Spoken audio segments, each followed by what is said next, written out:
সবার আগে আপনারা এখানে যারা এসেছেন কষ্ট করে, আপনাদের নিজেদের তাগিদে এসেছেন, এই জন্য অসংখ্য ধন্যবাদ। এবং আমি এটা আশাই করেছিলাম, এই আশায় সোমবার সকালে ফেসবুকে জাস্ট ক্যাজুয়ালি একটা আবেদন রেখেছিলাম, আমার শহর আমার জন্মভূমি গর্বের বিপ্লব তীর্থ চন্দননগর। আশা করেছিলাম যে এই রকমই একটা আমরা প্রতিবাদ জানাতে পারবো, প্রতিবাদ হবে জায়গায় জায়গায়, প্রতিবাদ হবে ঘরে ঘরে। আমার শহরেও সেই প্রতিবাদ শুরু হয়েছে। এটা আর আলাদা কিচ্ছু নয়, কিচ্ছু নয়। আপনাদের সবার কথা আমরা হয়তো কয়েকজন এখানে বলবো। আমাদের সকলের যে মনের জ্বালা, মনের ক্ষোভ, সেইটুকুই আমরা এখানে জানাতে এসেছি। মাইকে বলি বা না বলি, আমরা কিন্তু সবাই এখানে এসেছি এই মনের জ্বালা, মনের ক্ষোভ এইটুকু জানাতে। কেন জ্বালা? না, মায়ের বুক একের পর এক খালি হয়ে যাচ্ছে। এ বড় জ্বালা, এ বড় কষ্ট। আমি একজন মা, আমি বুঝি। গত বছর যখন স্বপ্নদ্বীপ একভাবে চলে গেল, একটা বছর হলো না, আবার আরেকজন। এই তো হতে পারে না। সাধারণ একটা মানুষের সমাজ যেখানে কিচ্ছু থাকা উচিত নয়, সেখানে ইঁদুর দৌড়ে পড়ে ছেলে মেয়েদের একই প্রাণ জেরবার, তার উপর স্বপ্নদ্বীপকে ওইভাবে, সেও কিন্তু সমানভাবে ধর্ষিত হয়েছিল, সমানভাবে খুন করা হলো, কোনো সুরাহা আজ পর্যন্ত তার বাবা মা পেল না। সেটা মিটতে না মিটতেই আবার আরেকজন।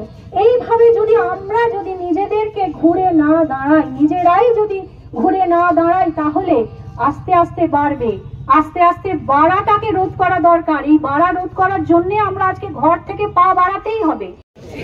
মানুষ আজকে স্বতঃস্ফূর্তভাবে নিত্যগোপাল স্মৃতি মন্দিরে জড়ো হয়েছে। রাত 8টায় 9:30 পর্যন্ত পশ্চিমবঙ্গের বুকে যে আরজি করে যে নারকীয় ঘটনা ঘটেছে তার প্রতিবাদে এবং প্রতিবাদে আমরা সোচ্চার হয়েছি। প্রশাসন যেভাবে বিষয়বস্তুটা দেখেছে এটা সঠিক নয়।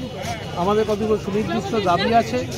খালি সিবিআইতে আমরা সন্তুষ্ট নয়, বিচার বিভাগীয় তদন্ত হওয়া প্রয়োজন এবং যারা যারা এই কাজে যুক্ত তাদের প্রত্যেকের বিরুদ্ধে শাস্তিমূলক ব্যবস্থা হওয়া দরকার এবং এই বিচার প্রক্রিয়া দ্রুত শেষ করতে হবে এবং যথেষ্ট পরিমাণে ক্ষতিপূরণ এই পরিবারকে দিতে হবে।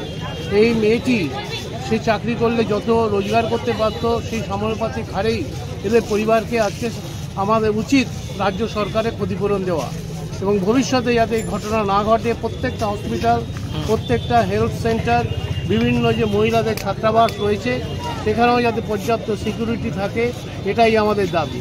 আমাদের এই দাবি মানার জন্যে আমরা পথে নেমেছি, সাধারণ মানুষ পথে নেমেছে এবং এই আন্দোলন দীর্ঘ হবে এবং আগামী রবিবার আবার 5:30টার সময় চন্দ্রনগরের বুকে সম্পূর্ণভাবে দলমত নির্বিশেষে মিছিল হাঁটবে রাস্তার বুকে এবং আমরা সেখানে হসপিটালের কাছে যে আমরা মৌন মিছিল করে দাঁড়াবো। থানাতে ডেপুটেশন হয়েছে, সর্বত্র ডেপুটেশন চলছে, আন্দোলন চলছে।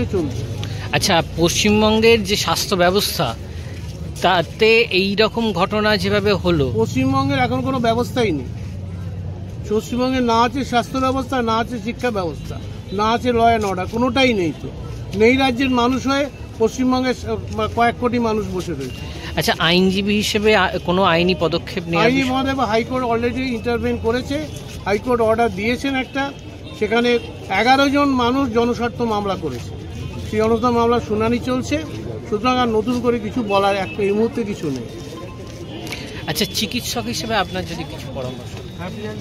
চিকিৎসক হিসেবে শুধু নয়, আমি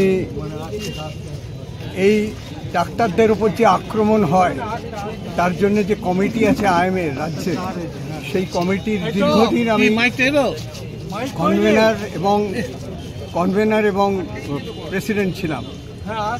আমি রাজ্য আইএমএরও সভাপতি ছিলাম। এই জায়গা থেকে আমি যা দেখেছি, সেই দেখাটা হচ্ছে এই যে বহু আক্রমণ চিকিৎসকদের উপর হয়েছে। আমি গত 40-50 বছর ধরে দেখছি, কিন্তু এইরকম নৃশংসতম আক্রমণ আমি কখনো দেখিনি।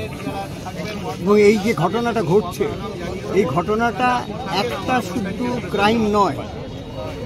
সেই যদি আমরা কামদুনির সময় থেকে দেখতে শুরু করি বা পার্কস্ট্রিট থেকে, তাহলে ক্রমাগত আমরা দেখেছি যে এই কাণ্ড ঘটে চলেছে। তার মধ্যে ওই কামদুনির আর এটা বোধহয় নৃশংসতম। এবং তার থেকেও বড় কথা যে একজন চিকিৎসক, এই কলকাতা শহর, ইন্ডিয়ান মেডিকেল অ্যাসোসিয়েশনের জন্ম এখানে 1928 সালে। 116 বছর আগে।